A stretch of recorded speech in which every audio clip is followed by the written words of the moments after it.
Pakita ko lang sa inyo ang alaga naming mga manok at pato. Ayan.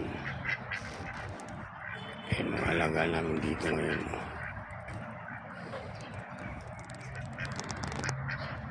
Marami yan, maraming manok yan. Pero hindi kinakatay dito yan. Hindi na ayon, hindi na ano na amo namin.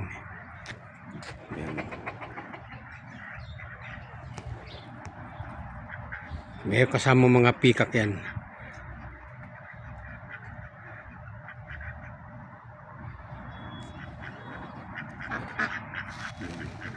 Ayan mga pato.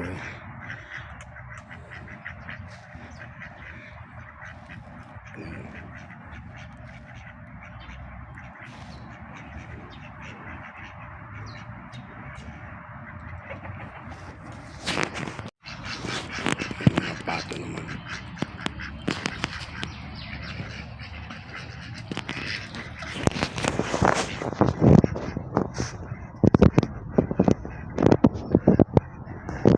Ayan mga puno ng ano yung malunggayan. Ayan, puno ng malunggayan. Meron silang sinisigawan. Ano pang papayagay mga pato, no?